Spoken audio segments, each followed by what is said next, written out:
Opening in theaters this week is the horror movie Five Nights at Freddy's, and here's my review.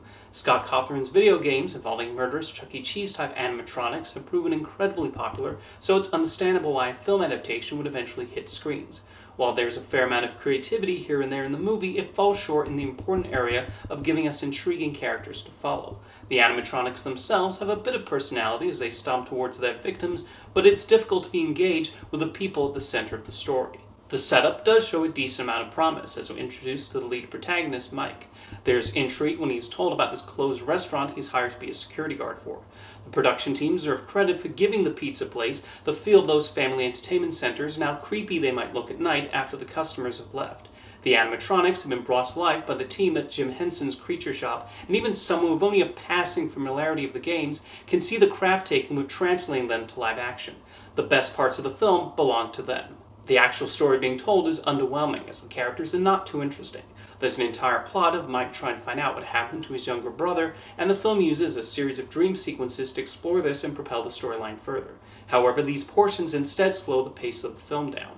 There's an additional conflict of his younger sister possibly being taken away from him by his uptight aunt, which feels like one problem too many and takes time away from the central plot. Even the novelty of that starts to wear thin after a while. The animatronics provide a few gruesome kills, although there is one murder that comes across as too mean-spirited even for this movie. The character they did that to absolutely did not deserve that fate.